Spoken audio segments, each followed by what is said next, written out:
Most bankers aren't ready to help you until after their third cup of coffee. But with Central National Bank's after-hours service, you don't have to wait for the bank lobby to open to get help. You can contact us from 6 to 8:30 in the morning or from 5 to 10 in the evening, and we'll connect you to a real, live, local person who can answer questions and fix problems 7 days a week. Bank different. Bank Central. Central National Bank. Member FDIC.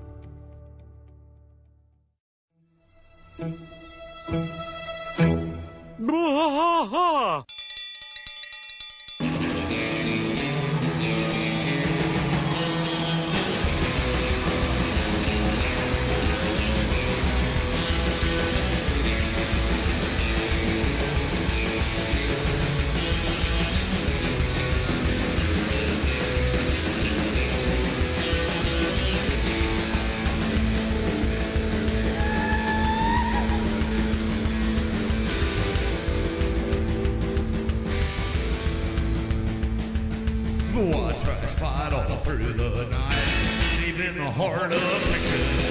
The trailer park is nice and dark, deep in the heart of Texas. That drinks his brew and he spits his chew, deep in the heart of Texas. The TV blares, but no one cares, deep in the heart of Texas. Here we go! Hey there, everybody. Welcome back to WAH. King of the Hill Rewatch Podcast. I am Mike. And I'm Rusty. Rusty, we are at Season 2, Episode 6, Husky Bobby. The Husky Bobby episode. Yeah, this is a good one. Do you remember Husky clothes? No, I don't remember Husky clothes stores. I guess they might have phased out.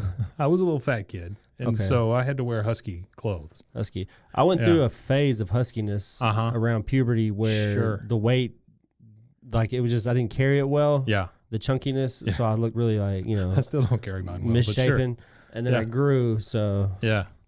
There used to be a line of clothes called Garanimals. You ever hear of Garanimals? I've heard of Garanimals. Yeah, they still make those they're like baby clothes. So the idea with Garanimals was that you match a tiger shirt with a tiger pants. Like they didn't look like tigers, but they had like a tiger face on them or whatever. And so if you match those things up, they go together and the sizes and all that stuff, but they came in Husky. Husky, okay. I don't know where we bought them from. I just remember it was downtown here somewhere. Was it Hal Dumpty's? It was H. Dumpty's. Yeah, H. Dumpty's. Yeah. Okay, so we start this one with Peggy, Hank, and Bobby all standing outside of Shelwyn's. Which Shelwyn's to me looks like a five and dime. Yeah, just like a five and dime clothing store. Like here, we used to have a thing called TG&Y, and that was a five and dime store. I think these days it would be like Marshall's. Yeah. Or Ross. Well, like a discount clothes store. Yeah, this was, they had clothes, they had toys, they had fish, there was a post office. So they got a little bit of everything. Yeah, post office. There was a post office window in there. A humidor in the back. It was weird. A distillery out front. Yeah, they got it all. That's right. It was truly a five and dime. You could get anything you wanted in there. So they start, they're outside, they're window shopping at Shelwyn's and the whole group there. And Hank is regaling us with why he likes Shelwyn's so much, and it's because he can always find something he likes. Like those work shoes he's looking at, and they're just plain old boots, brown, plain boots. That's all you need, practical. Yeah, but he says, a fellow can get a lot of work done in boots like that. And then Peggy says, do you think those earrings would look nice on me? And he said, you got to think practical, Peggy. Earrings can't keep you warm. That's right. They can't keep you warm. And so Bobby is now trying on pants. Struggling like hell with his pants. He is hopping and jumping all over the place, and he's telling them that he can't get them to work, which sounds weird to me about pants. Sounds really weird. And so Hank says, and there's several lines in here that I really enjoy because they're very, like, I guess, country or Texan or whatever. Because he says, come on, son, it's not like your science doing up your pants. Yeah, it's not a science to doing up your pants. Doing up your pants. And so Peggy is try to work with these, honey. They're on sale. And that sounded like my mother, anything that was on sale. They're on sale. Yeah, that's the way to go. And so he asked the worker there if he can show him how to operate those pants. We're having some trouble. Yeah. How do you operate these pants? And the worker informs him, through a little private conversation. He asks him to step to the side and says, maybe it's just not quite the right time in your son for Shelwins. Just not the time. Like, it's just weird to approach him and say it that way. It is weird. Yeah, it's like somebody at Target noticing you're struggling to put on a pair of pants. Maybe it's not the right time in your son's life for Target. That's right. He said, well, Hank's like, what are you talking about? He said, I just wonder if you might feel more at home at a store like H. Dumpty's. Yeah, what's H. Dumpty's? H. Dumpty's, what a name. That's a terrible name for a Husky store. Dumpty's. That's the comedy in the show for you there. This show was actually written, the guy who wrote this one was the same guy who wrote the Joneson episode. Oh, the cigarettes. Yeah, but the cigarettes. That one keeps coming up. Yeah, it does. He was the same guy who wrote that, but he was also he also wrote for The Simpsons and various TV shows. Monk. He wrote for Bones even. But, wow. Yeah. Bones I never liked. Because they were one of those shows that did a lot of the VR, like they would show a skeleton or something, and they were able to spin it around. Oh, and do all that, and all that stuff. Yeah, I didn't understand that. Anyway, the guy tells him that maybe it's not quite time. Might feel more comfortable at H. Dumpty's, and of course Peggy's like, "What is H. Dumpty's?" Which is weird to me that Hank and Peggy live in the city and they've never heard of H. Dumpty's. Because they normally know about Hank, everything. Being a jackass as a kid, you think that Hank would at least know what a Humpty's is. So the guy lets him know that Dumpty's is a store with special sizes for special kids. And Hank immediately is Are you talking about a fat kid store? Fat kid store, that's right. So that's the thing is I don't remember there ever being a store when I was growing up that was just like necessarily for fat kids. Like I think by that point, they would just have short-legged teenagers' clothes. You would just go over to like to the bigger kids section of clothing. Short-legged teenager clothes. Where's the short-legged teenager department? Yeah, where's please? the short-legged teenager department? It's right next to Mrs. And so, or your mom would have to hem your pants, so your pants would fit you. They would fit really good around your waist, but when they got down to your ankles, they'd be huge. It's these huge pants you're just wading around in. Yeah. And so the worker tells him, words like fat, that's not going to win you any friends over at H. Dumpty's. And Peggy's like, do you think Bobby is special in that way? I just don't understand why they make such a weird deal about it. I don't know. It was never a deal for me when I went through that stage. The guy says, ma'am, for his height, your son is very special. He's a very special child. Let's go tell Bobby he's fat. That's right. Hank's just like, let's go tell Bobby he's fat. And so Peggy, of course, no. It's very sensitive for a little boy. We'll have to break it to him gently. And then they're back in the car, and Bobby's like, where are we going? And Peggy tells him that they're going to H. Dumpty's. And he says, what is that, a restaurant? Because, of course, that's everything that's on Bobby's mind. It's a clothing store, yeah. Yeah, he says it's a clothing store. She says it's a different kind of clothing store. He goes, how is it different? And then she has the argument of the snowflake. Every snowflake is different in its own beautiful God-given way. She said, right, Hank? And he goes, sure. Yeah, sure. Some are a whole lot bigger than others. Does not make them any less beautiful. And then one of my favorite lines is, Bobby, are you taking me to the vet? So they end up at H. Dumpty's, and Hank's trying to make the best of it. He's like, no, this is my kind of store. And you can tell he's just like, oh, these fat kid stores. Yeah. And Peggy says, so many overalls. Fun colors, too. Just super. So many overalls. So Hank, he again putting on his best face. He's telling Bobby, you never could guess that they could stretch as much as they do, and they still keep their shape. Must be using some sort of advanced polymer. And he says, "What do you think about that, boy?" And he said, "Why do they have to expand so much?" He said, "Well, I don't know, for sports and skateboarding and things like that. A juvenile's always stretching his clothes." Yeah. So now we see some of the more husky boys walking through the store with their parents, and of course they have ice creams in their hands. These kids don't look like they like sports. He said, well, sure they do. They're wearing sneakers and baseball caps, aren't they? And then Bobby looks up and looks at him and says, this is a fat kid store. And starts crying. Peggy immediately, Bobby, we love you so much. Yeah. I don't want to be here. He says, I don't want to be here. And Hank's like, come on, son. It's no big deal. We're just shopping for clothes. You got nothing to feel bad about. And then Peggy launches into, in fact, you should be proud. You should be proud of who you are. Proud because you are, and she doesn't say different. She says, different. Like it's 3 words. Different. Yeah. And because you are different, and being different is the best thing in the whole wide world. And so Bobby, of course, he's always checking things that people say through the filter of his father. And he says, "Is that true, Dad?" "Oh, it sure is, son." And then you see Bobby is starting to try some stuff on. He's got a Kanga hat on in the first little scene and asking what he thinks. He's kind of putting on a little fashion show here with the fat kid clothes. What he's doing, yeah. Yeah. And Peggy, of course, she's never seen such a handsome young man, blah, blah, blah. Yeah. He comes out in shorts, and he says the shorts fit. There's no lines. There's no lines. I don't know what that means. Well, I guess they're creasing up on him, right? Where his extra Bobby is or whatever, right? Yeah. I guess so, maybe. He comes out and he goes, "Look, I'm dressed like a football coach." Yeah, you call that a block. You call that a block? Look at me. And then he comes out in a suit. He says, "I'm a minister." That's terrific, son. Yeah. He says, "That's a terrific, son."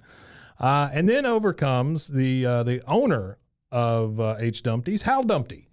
He introduces himself, says, "I'm Hal Dumpty. This is my store. I couldn't help noticing your son." And, of course, Hank immediately launches into, I'm so sorry. For the he always is apologizing for Bobby before he can find out what even the situation is. I'll give him a talking to. Yeah, I'll give him a stern talking to. No, I love his enthusiasm. I want you to know, son, you look great in my class. And, of course, this is Bill, the guy who does Bill's voice, doing H. Jim Dumpty Dotrieve. Also. Yeah, you can hear it. Yeah, and so... No, not Jim Dotrieve, Stephen Root. Sorry. Yeah, Stephen Root. Jim Dotrieve is where they get the last name for Bill. Right. And so he introduces himself to the owner, tells Bobby how great he looks in his clothes and all that, and asks him if he wants to be a fashion model.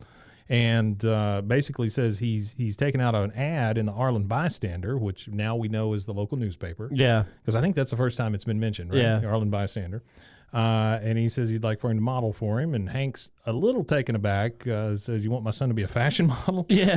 He said, "Sure, like, why not?" Sure, why not? Yeah. Because we're super busy, very busy. Bobby's all into it, though. He's ready to go. We got a lot to do today. And Mr. Dumpty, he says, "Photo shoot's not until tomorrow." And he goes, we even less time there. Thank you. And he's just like trying to back his whole family out of the trying to get everybody the hell out of it before somebody signs something. And even Peggy is like, "What are we doing tomorrow, Hank?" And he said, she's trying to let him do it. Something very special. I don't have time to talk about it. That's a little time we have. And then we see another fat kid over there crying and saying, "I don't want it. This is a fat kid store." Here. Yeah, right. Another kid. Yeah. And so now we get to back at the Hank Hill house, and Bobby is kind of putting on a little fashion show for Luann. And he says, "Hey, Luann, don't I look handsome?" And she's like, "Oh, something looks different about you." Yeah, did I cut your hair? She asked him that. Your hair? She must be drinking. He is. He's wearing his short sleeve shirt, his little Argyle sweater, and his shorts with no lines. He said, "No, I got new clothes. Watch this, no rips." Yeah, he said there's and starts wiggling around. Moving around, yeah. He said he found a better store for him. Yeah, he said he thought he was extra large all this time, but he said it turns out I'm a medium. He was just a medium. That's right. And so he tells Luann about them wanting to put him in the take his picture and put him in the ad. Yep. And she's like, "Oh my gosh, you mean they want you to be a model? Bobby, this is a dream come true." That's right. It is? She yeah, he looks up and says it is. Bobby, models are some of the happiest people on Yeah, earth. she's trying to live vicariously through him. Yeah. Oh, yeah. She said, "Do you have somebody do your hair?" He's like, "I don't even have a ride." Yeah. She goes, "Well, I can drive you. I'll be your driver/stylist. I'm working towards getting my license in both." I love that part. Now we see Hank over reading the Arlen Bystander. And, of course, his comment is, "This is not a restaurant review. Yeah. It's a paid advertisement." I knew exactly what he was talking about when he said that. Yeah. Oh, I know. You see those little ads for stuff, or it looks like an ad, right? Yeah. It's like a review of a restaurant or something, but then at the very small print at the bottom, it'll say paid advertisement, down at the bottom or whatever. That's funny. I didn't know that. Yeah, it's just an ad. Just an ad. And so Bobby comes running in. And he's like, "Dad, man took pictures of me," which normally would be a real problem. Yeah, that's the way he looks at him, too, the way he lifts his newspaper up, which I don't even know. What is a newspaper? But that's true. Yeah, these days anyway. And so he Hank's taken back again, like I said, and Bobby is like, "No, I was a model for the H. Dumpty's ad." And he said, "What? I thought I agreed I was too busy for that." And Bobby said, "Well, Luann took me." And Luann she does get in a lot of scrapes like this. She gets in a lot of different problems. She oversteps her bounds. A lot. Honestly. Yeah, she should. A lot of the time. Every episode that she's in, she's oversteps her boundaries. So Bobby shows the pictures to Hank, which come in a plain brown envelope, by the way. And it's like a sheet of proofs, black and white proofs of these photos. And they show the first one is Bobby like laying all like he's at a sleepover on a bed. Yeah, and then they get to the one where it's suntan like the suntan oil thing. Yeah, where he's got the dog ripping down his butt. Ripping the what was that? That was Copper Tone. Yeah, the Copper Tone girl. That's right. Yeah, had the dog pulling her pants down. Yeah. And then this one, which Bobby says is his favorite, is the one where he's, for some reason, holding a sheet of cookies with the assless, and his ass is hanging out of his like long johns. Yeah, the long johns. And he's just like going, ooh. So he's got that embarrassed hand over his mouth or whatever. He says, "Yeah, that's the one that's going to be in the paper tomorrow." Bobby's super proud of the fact that he's done this stuff. Yeah, because this is really kind of the first. He's winning. Yeah. Like whenever he wins at something, or he feels like he's like first at something, he doesn't understand why his dad acts the way he acts. Absolutely. Because every time he gets to doing something that he enjoys, and he actually starts to find some type of success at it, Hank is always finding a problem with it, or. I guess we'll find out. and we do find out, yeah. And so we just kind of get a blah, and then it goes to there's a commercial break. Next, we come back, and Hank's on the phone, I'm assuming, with the Arlen bystander, and he says, if you run that ad in your paper, my son could never go back to school. You've seen his picture. You can tell he's not very good with his fists. No, he's just a doughy dude. So then we see Hank, he's running out because he sees that the paper's being delivered outside. Yeah, and he's grabbing every single one of them out of just every ripping paper, the ad ripping out. the whole ad Yeah. out. And he finally gets to Bill's house, and Bill sees him, and he goes, this is one of my favorite parts. He goes, did you come over to have breakfast with me because you thought I was lonely? And he goes, sure. And he goes, well, all right, I'll start grating the potatoes. Potatoes. So, yeah, potatoes. So he starts to walk in, and when he walks in, Hank just looks over and shakes his head and walks off. Leaves, yeah. He just leaves him there. He says, then Hank is talking to Bobby. He says, I don't really want to make too big a deal out of this, Bobby. And Bobby's like, why not? I got my picture taken. This is one of my favorites also. I got my picture taken. I made $40 and they let me keep the underwear. Yeah, and then for some weird reason, Bobby says, I'm still wearing it, Dad. Yeah, I'm still wearing it, Dad. It's like the weirdest pseudo-sexual thing. Yeah. I don't really understand it, but anyway. No, that's what my dad does. He wouldn't have really cared. Like if I told him I'd made $40, yeah, and you got free underwear, and I got free underwear. Oh, okay. Oh yeah, that's a good deal. What else are you getting? That's right. That's right. Now we see Peggy. She is on the phone. She does a lot of okie dokies and bye-byes, and she thanks them for calling. She says that is the second biggest talent agent in all of Arlen. Second biggest. The second biggest. It's never the first. Yeah, I was surprised it wasn't the third. Yeah, he says he saw the ad, and he wants to meet them. He thinks he can get Bobby a lot of work, which I guess is understandable. I guess there's a lot of Husky Boy ads. Yeah. I don't know. He goes, wow, where do I sign? Yeah. And then Hank is like, why are you encouraging the boy? I'm trying to contain an outbreak here, and you're driving the monkey to the airport. Which is, I don't know if it's an intentional reference, but there was a movie that came out a couple of years before this episode was aired. Outbreak. A movie called Outbreak, where there was particularly a monkey involved in it that had like some kind of virus spread. Yeah, that was kind of fortuitous, huh? Yeah. And so she just tells him about how, it makes him feel good about himself and blah, blah, blah. And Hank is like, the harm, Peggy, is the fact that kids always victimize the one who's different. Believe me, I know. And then we go to a flashback of Hank being an asshole. It's just hey, fatty, Hank yelling you at fat are people. Fat. But it's funny, he wasn't even trying to be inventive and say something, silly or nothing. He just said, "Hey, fatty, you are fat." Such a jackass. He was. It was kind of a jackass move. But Peggy lets him know that, times have changed. And thank goodness. Yep, we celebrate our differences. Don't you watch TV? And Hank's like, I watch TV. Oh, yeah, this is where she does that jump in the air, too. Yeah, she starts saying maybe you should watch a little more closely the TV, the daytime talk shows. People are always standing up and saying, I'm different, I'm proud of it, and get used to it. Woo! She does her little jump. And Hank is like, I'm not saying he shouldn't be proud. I just said he should keep it to himself. And so if he ends up on Oprah with nothing to say, well, then so be it. And so Peggy just is like, Hank, look at him. Look how happy he is. And then we go to Bobby, and he is showing Luann, how his life is just improving because of this thing. He's got this scrapbook, and first he goes, I got a birth certificate, a leaf I found, a leaf I found, and now this, and it was the advertisement that he had cut out of the paper. Yeah. And she's like, Hank, do you really want to take that away from him? And so next we see they are at the second biggest talent agent in all of Arlen, and the agent, a real Weasley guy, I would say. Little Weasley. A little weird. Yeah, he offers water. Bobby is like, oh, in a bottle. He says, yeah, at this, at when this you level, reach the top, son, you'll find most of everything is. Yeah, I didn't understand that either. I love how he offers water to Peggy, and she says, no, I'm not thirsty right now, but thank you very much, and just sticks it in her purse. Yeah. She just takes the whole bottle of water. But he tells him about how... That's a Southern thing, though. If somebody gives you something, you take it. Oh, yeah. You don't argue. Yeah. You just, all right, well, thank you. Oh, yeah. The agent starts telling, the second biggest talent agent in Arlen tells him that the H. Dumpty's ad was a good start, but he thinks that he could be the next Andy Maynard. The Andy Maynard. Andy Maynard? Maynard, whatever. And he goes, hey, I've seen that guy. He likes his Sunday even on Monday. Even on a Monday.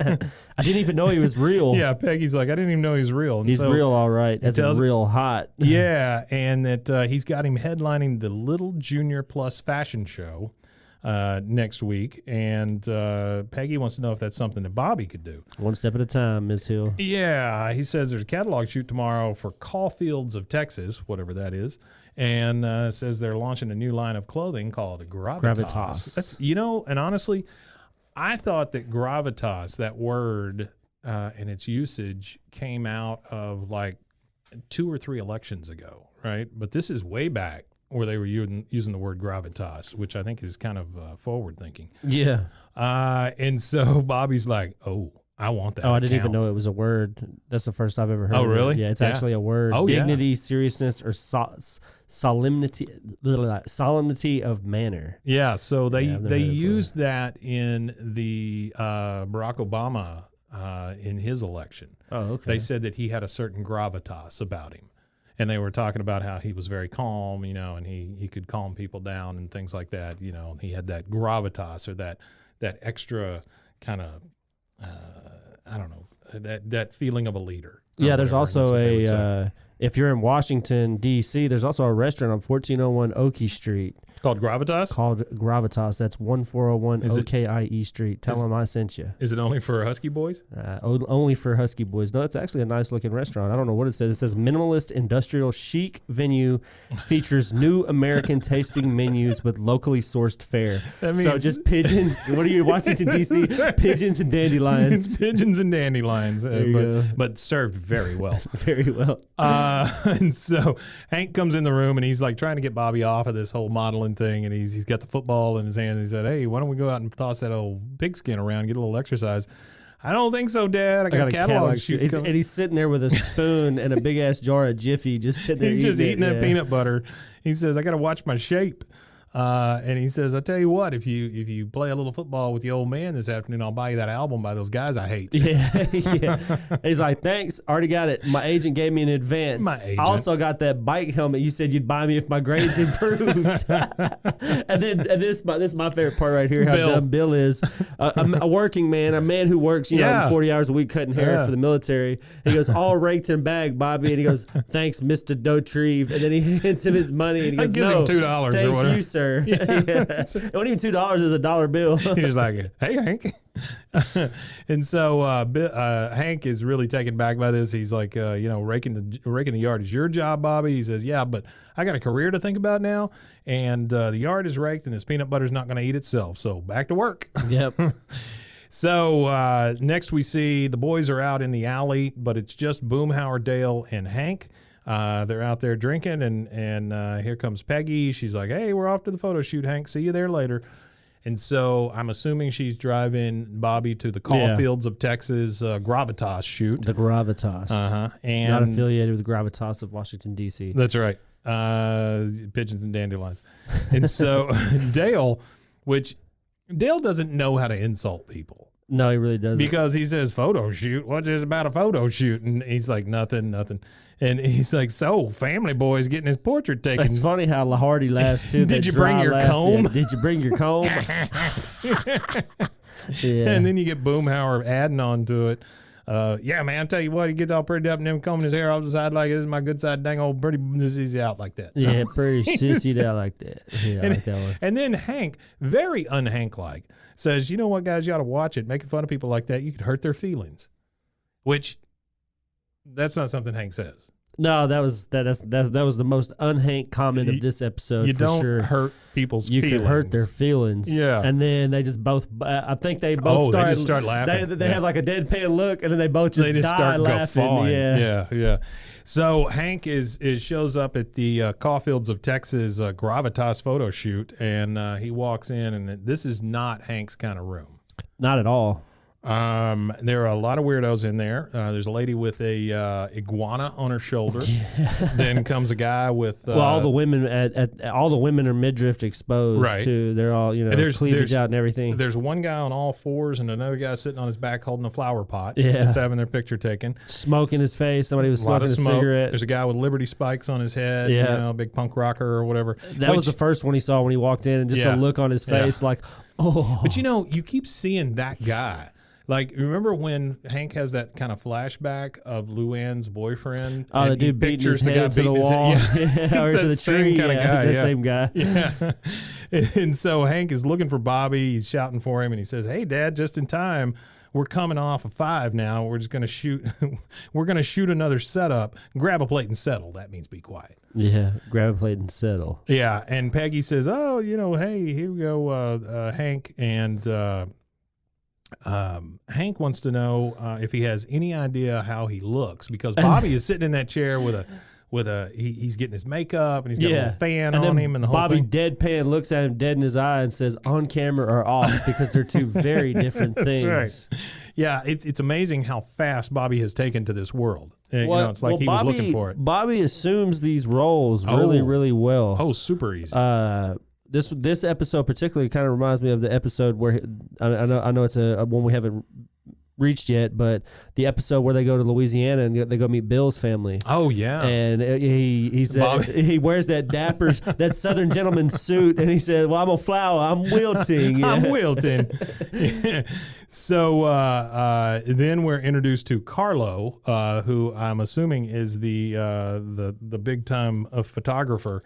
And he says, "Can we have it quiet on the set, please, or whatever?" Yeah. And Bobby's like, "Carlo's a little upset today. He had a spat with Orlando. I am learning so much." And then you just see the look of disgust on Hank's face that his son is concerned with what two men's love life is more than he is about mowing lawns. That's right. Yeah, or raking leaves. Yeah, raking leaves. Peggy finds Hank, and he tells her, "My God, Peggy, I feel like I've died and gone to New York." Which is funny that he says that, because this is before we know that that's actually where Hank was born. That's true. Not a true Texan, Hank. Not a true Texan. And so Peggy tells him, that it's very exciting. I think Bobby may have found his calling. And then, of course, Luann's there for some reason. And she says, director wants to put Bobby in the Little Junior Plus fashion show. And Hank's like, the Little Junior what? And she goes, Plus. It's this weekend. And then Peggy is like, Orlando says they're going to broadcast it on Arlen Cable Access. And Luann's like, but don't tell Carlo. No, don't tell Carlo. No, don't tell Carlo. He goes, why would I tell anything to Carlo? Who the hell is Carlo? And then you get this riff with Carlo where he's like, it's your birthday. Yes, you're older now. Where's the time gone, little man? Yes, that's it. And you make a wish for something magical. Don't tell.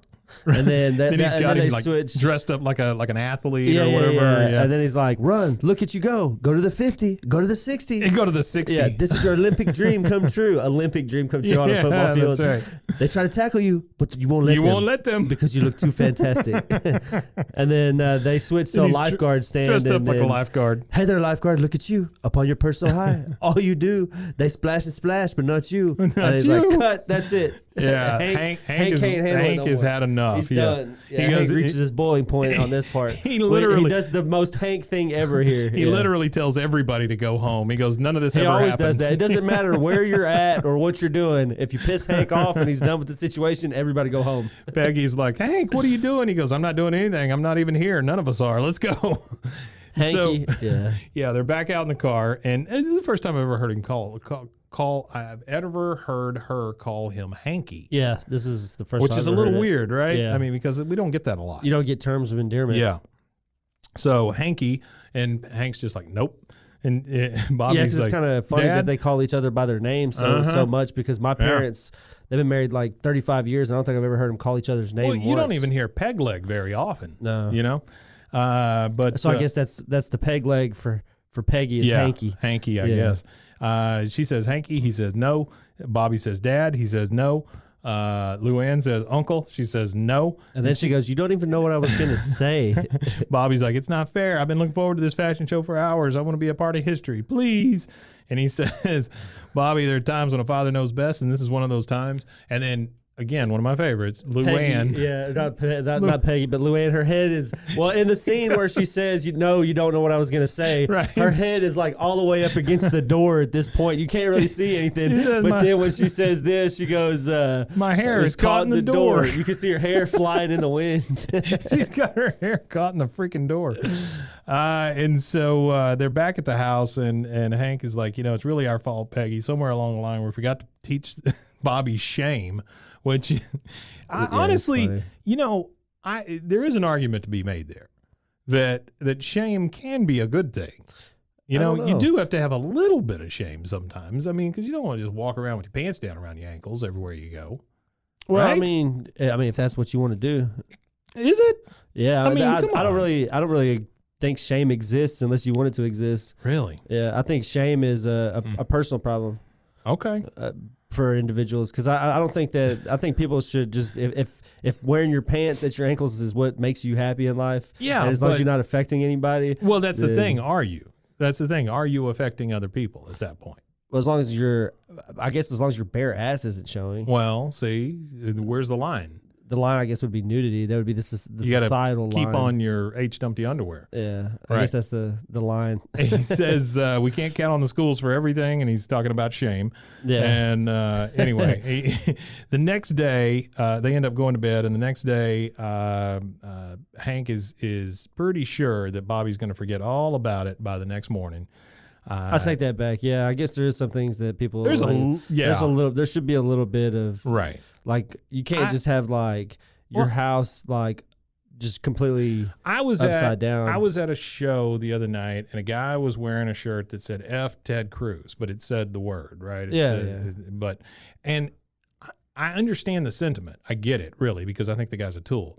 But the word being on the top of your shirt, all the kids that are around you are going to see that. And is that a thing or not? I mean, should that be there is a certain line to free speech. I understand that you should be able to do, or you can do it, but should you? There is a line there. Now, whether that's shame or whatever it is, I think there's something to be said for that. But anyway, I think that's kind of what Hank meant when he says shame. I don't think he really means shame necessarily. Yeah. So the next morning, we see Bobby with his little suit carrying case, and he goes out and takes a cab, and screw it. He's going to this little junior's fashion show. Yeah, he's getting there. And so Hank is looking for him, and he asks Peggy where he's at, and she's like, well, I guess he's still sleeping because he didn't have anything to wake up for. And Hank's like, well, I better go talk to him. He goes in looking for him and just sees a pile there. Ends up pulling back the covers, realizing that Bobby is not there. Yeah, he starts talking to him. He says, Bobby, I know you're probably upset with me right now, but one day you'll understand how much love it takes to crush a little boy's dreams. Crush a little boy's dreams. It is summertime here in Central Texas, and I don't know about you, but I am already sweating. Oh yeah, I've got swamp ass and ball sweat more than I know what to do with. And if it wasn't for Ballsy and their products, I'm sure right now I'd be able to smell my own balls. So I'm really thankful for their products. Yeah, your cleanliness is a reflection of you, especially below the belt. And I think about cleanliness a lot because, like, I've got a beard. I've had one for a long time. You've got one. But I never really think about taking care of my down under as I do my face.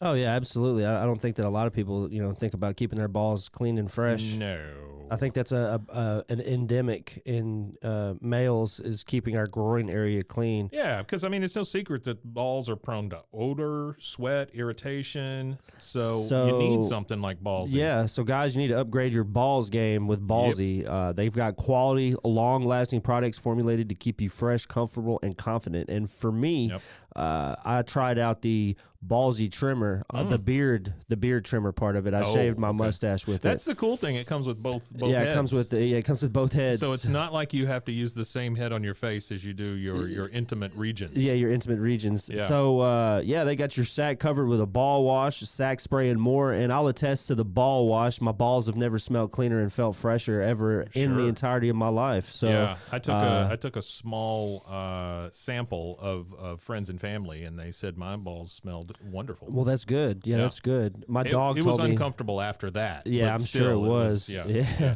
So, when you go to Ballsy, you can get different things like you can take a quiz to see where to start. They have a sack pack. The sack pack has all of it. It's the ultimate trifecta. It is the ultimate trifecta of products specially formulated to take care of your most prized possessions, which should be your balls. And the big thing is it is made right here in the U.S. of A. In the U.S. of A. That's right. And it always will be. Always will be. Or so tell the people at Ballsy. Or so says Ballsy. So and says they Ballsy. have over 200,000 currently satisfied customers with a 30-day money-back guarantee. So you've got to give it a try. Yeah. There's no risks involved. Yeah. And the only thing that could happen out of this is clean, fresh balls. That's what I'm saying, right? So what you need to do is go to ballwash.com, put in promo code KOTH, as in King of the Hill. So ballwash.com, promo code KOTH, and you'll receive 20% off your order of $50 or more.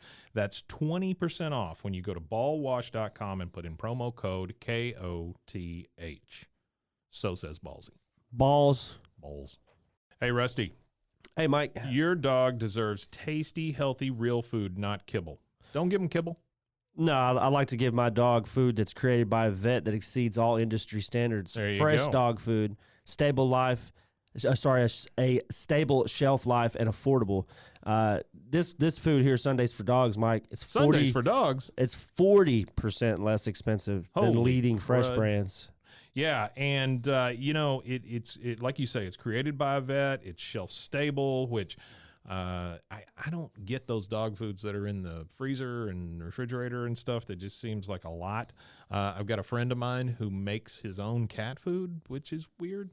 But it's especially weird when you could get it from Sundays for Dogs. That's what I'm saying, right? He's got cats, so he's weird anyway. But he could feed it Sundays for Dogs. Feed his cats to Sundays for Dogs? It's created by a vet. It's fresh dog food. It's customized for dog size, breed, and activity level. So all he has to do is take a quick quiz and see if it's right for his pup. Yeah, you just go to sundaysfordogs.com. You take the quiz. Best part about all this, let me tell you about some of the benefits first.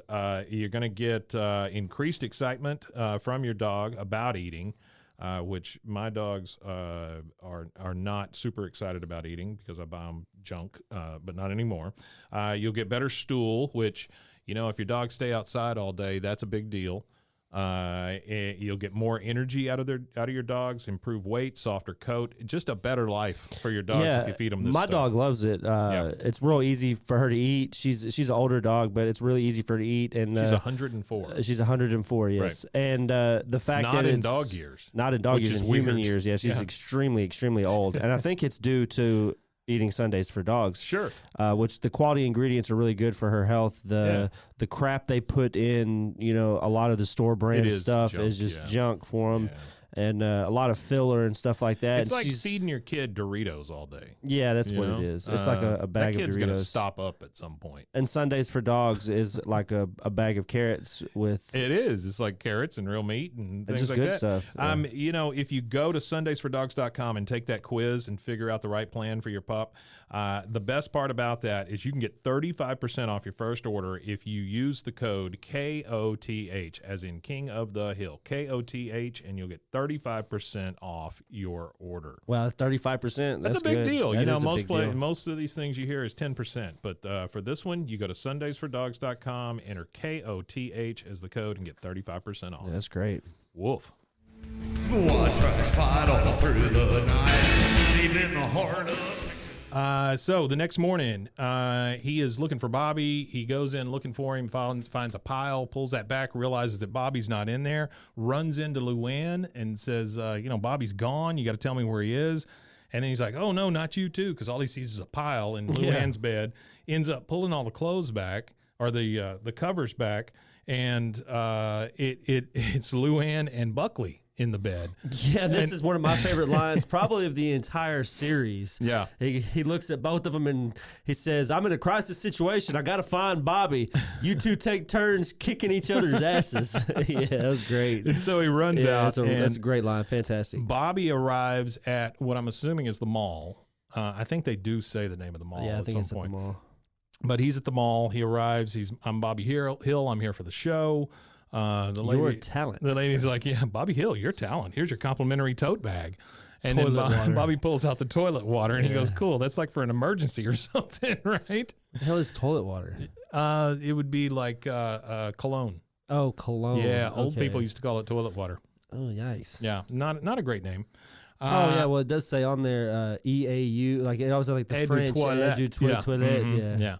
And so they are So the now, French named it toilet water. They did. Okay. They did. They are now hauling ass to the mall because they know where Bobby's at this point. Is that a component in cologne? Is toilet water? I don't think it's real toilet water. You don't think like I think like there's a toilet. factory somewhere where they just scoop buckets of toilet water to the line to go make cologne? I hope not. Yeah, I but, hope but not. that could be it. Yeah, maybe that's like What would Hank Evian. Hill's cologne smell like? Huh? What would Hank Hill's cologne smell like? Oh, it smell like it would smell like propane Or Brute? or meat. High or karate. meat? High karate. Have you ever heard of high karate? No. Okay, so look up high karate. You got a computer right in front of you. My dad used to wear something called high karate.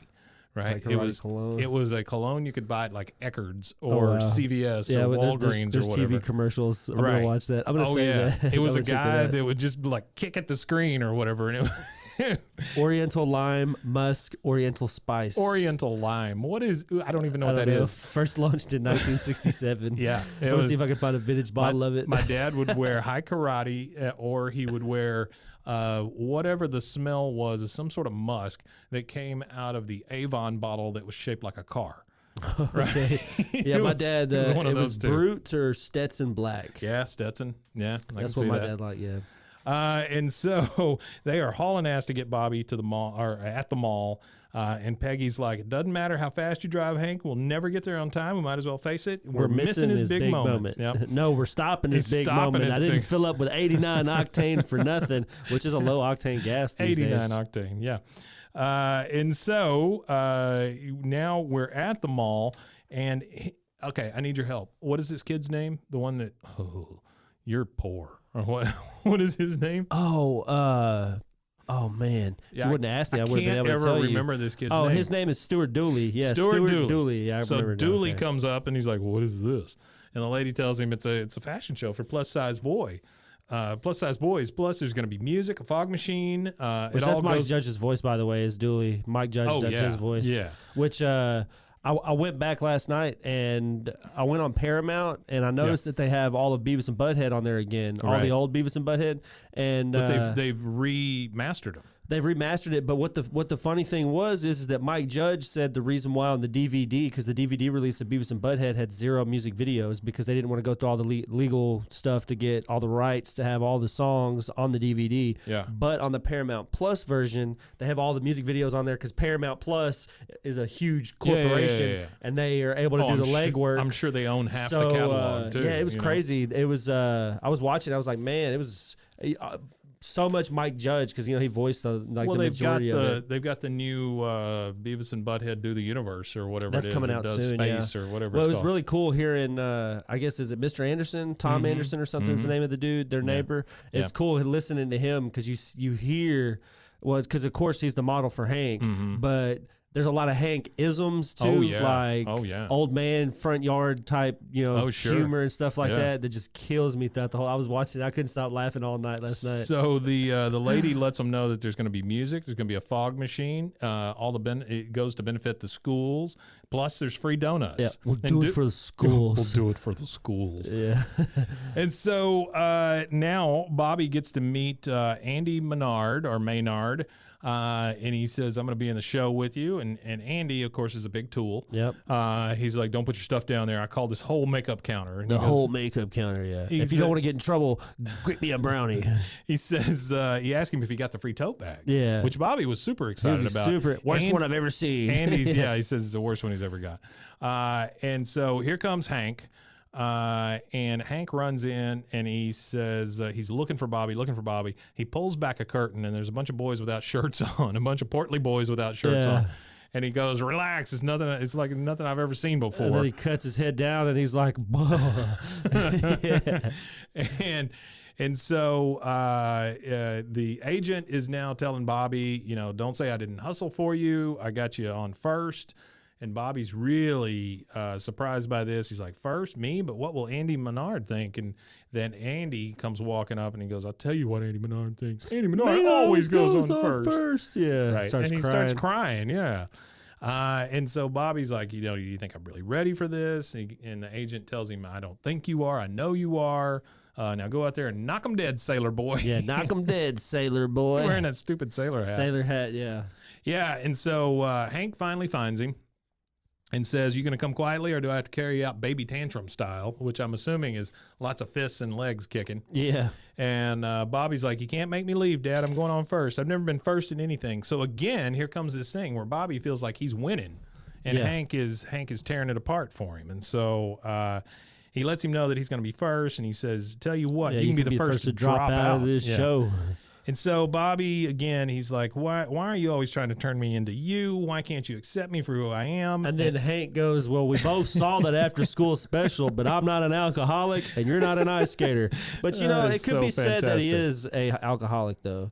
Because sure. There's every episode he's got a beer, but maybe, whenever... Well, I don't think he gets abusive. Whenever a functional, no, probably not. Yeah. But that's what I'm saying. Whenever a functional alcoholic is called an alcoholic, it's offensive. Oh, sure, because they don't feel like it's a problem. But I thought it was funny. He said, "But I'm not an alcoholic." But yeah, okay. Yeah, and so and he says, "You're not an ice skater." I just love the fact that he's like, we both saw that after school special. You can't use that argument on me. Yeah, we both saw that.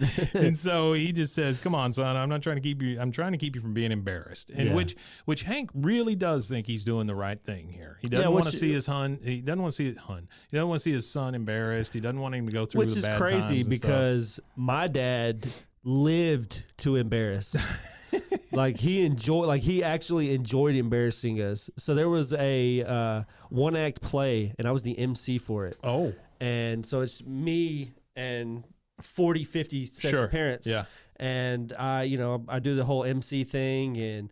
At the very end of the show, I do the closing thing for the MC part, and my dad, and it's only like 7 o'clock at night, and my dad goes, hurry up, it's time for bed. And I'm like, oh, no, like, as soon as I finished, everybody claps, and as soon as it got quiet, before everybody started to shuffle, he's like, all right, now hurry up, get off the stage, it's time to go home and go to bed. Oh, my gosh. I used to drop my kids off. I would drop them off in front of the school, and then I would roll the window down as they were walking in. I'd go, make good choices, or something like that. I just turned the music up real loud. That's right. So Hank is trying real hard to get Bobby out of here. He just tells him he doesn't want him to be embarrassed of, or he doesn't want him to be embarrassed. And Bobby's like, is that what you're afraid of? Are you afraid that you'll be embarrassed?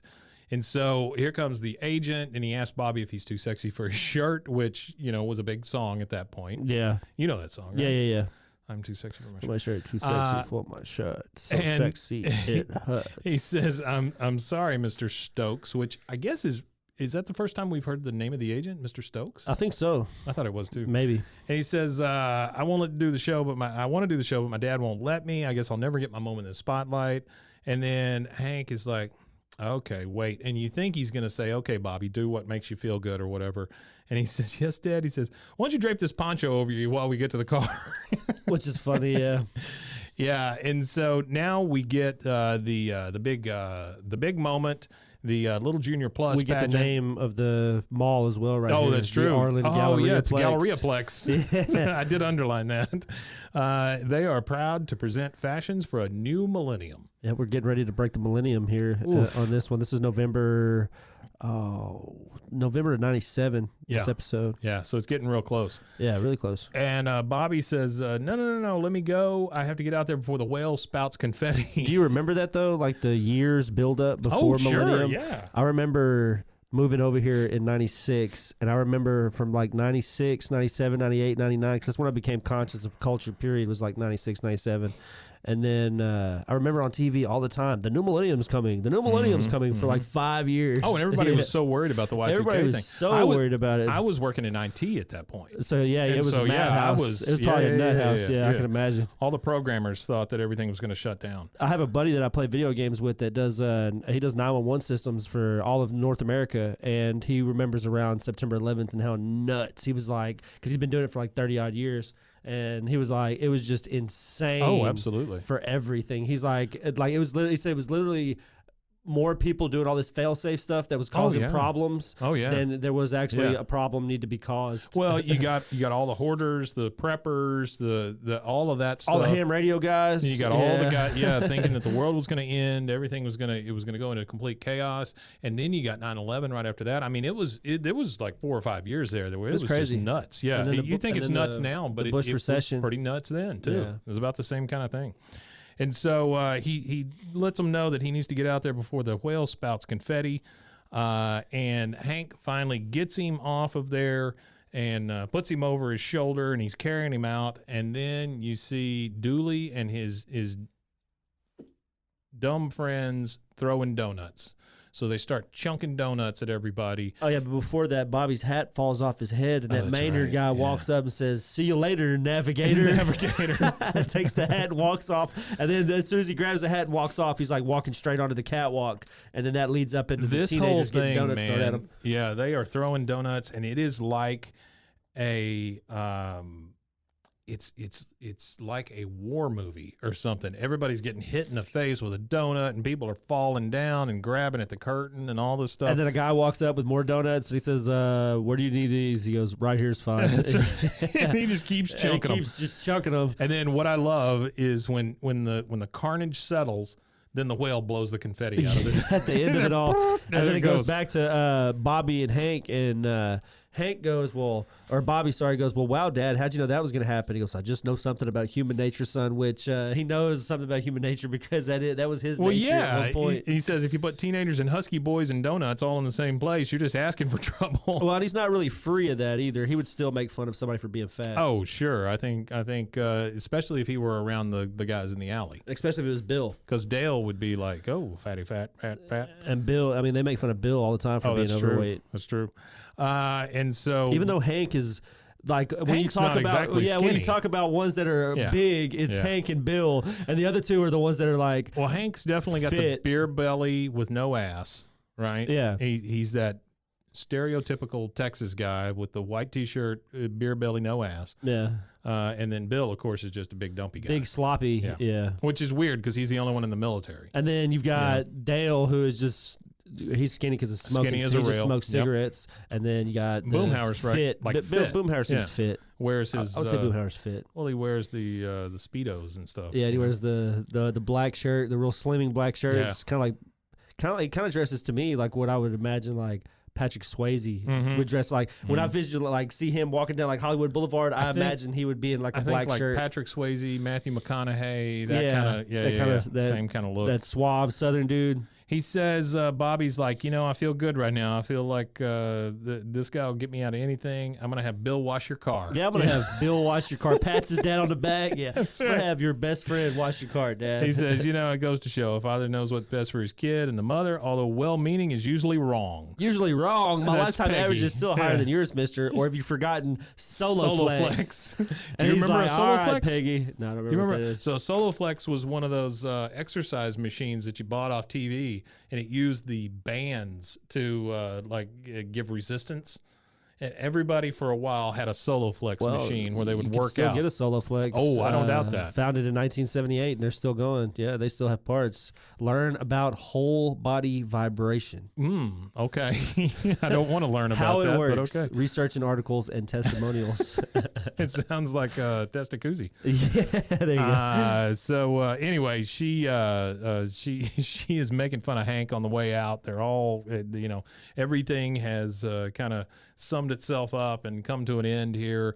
And Peggy kind of came out of nowhere because she wasn't, running around with Hank looking for Bobby and stuff. But yeah, it just pops out of nowhere. She's like, "Don't worry, Peggy. Well, you can see her. You see her and Luann, I think, when the donuts start flying and they run off. That's true. I think. Yeah, and Hank's like, "Oh, all right, you made your point." And chest, shoulder, and back. Well, she goes, Monday, Wednesday, and Friday, chest, shoulders, and back. And he's like, "All right, enough. Okay, you made your point." Yeah, it's a good episode. This is a great episode because it again shows how much the family loves each other. Yep. Shows how Luann sticks her nose into things she shouldn't. Always. Bobby is always looking to be number one or be the winner. And he's so, I hope that whatever he doesn't like, I hope he's like a talent agent who works for a talent agent, something, because he is really one of the most talented characters you see in this show because he has such a versatile list of hobbies. I think he works for the state with road construction. But he coaches Little League in his off time, but maybe doesn't have any kids.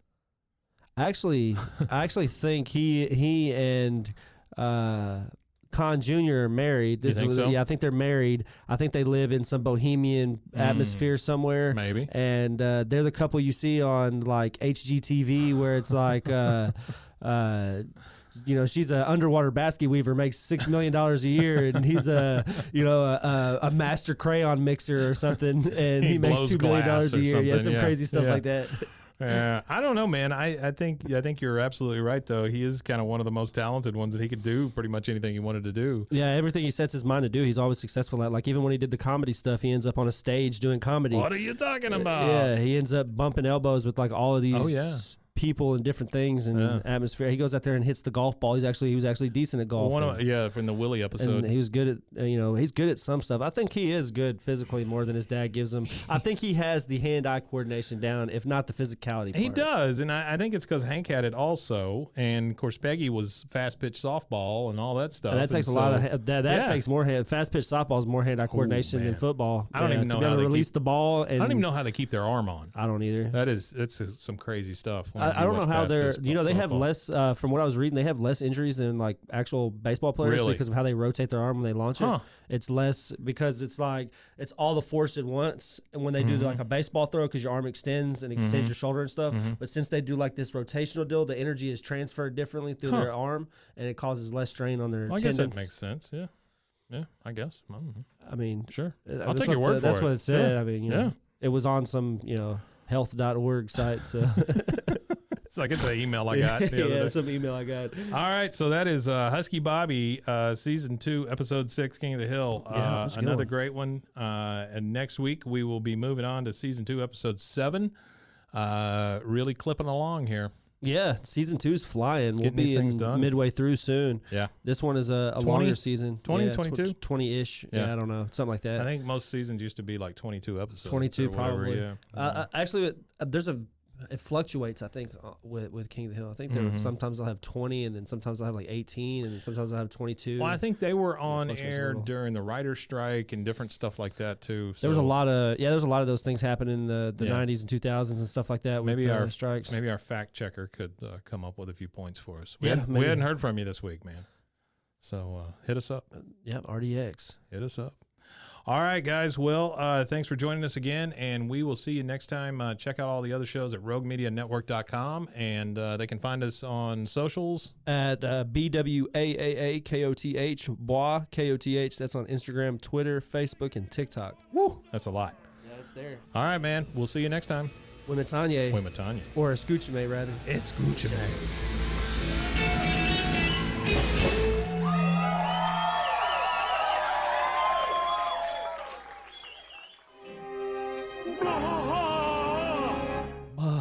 Bah. This has been a Rogue Media podcast.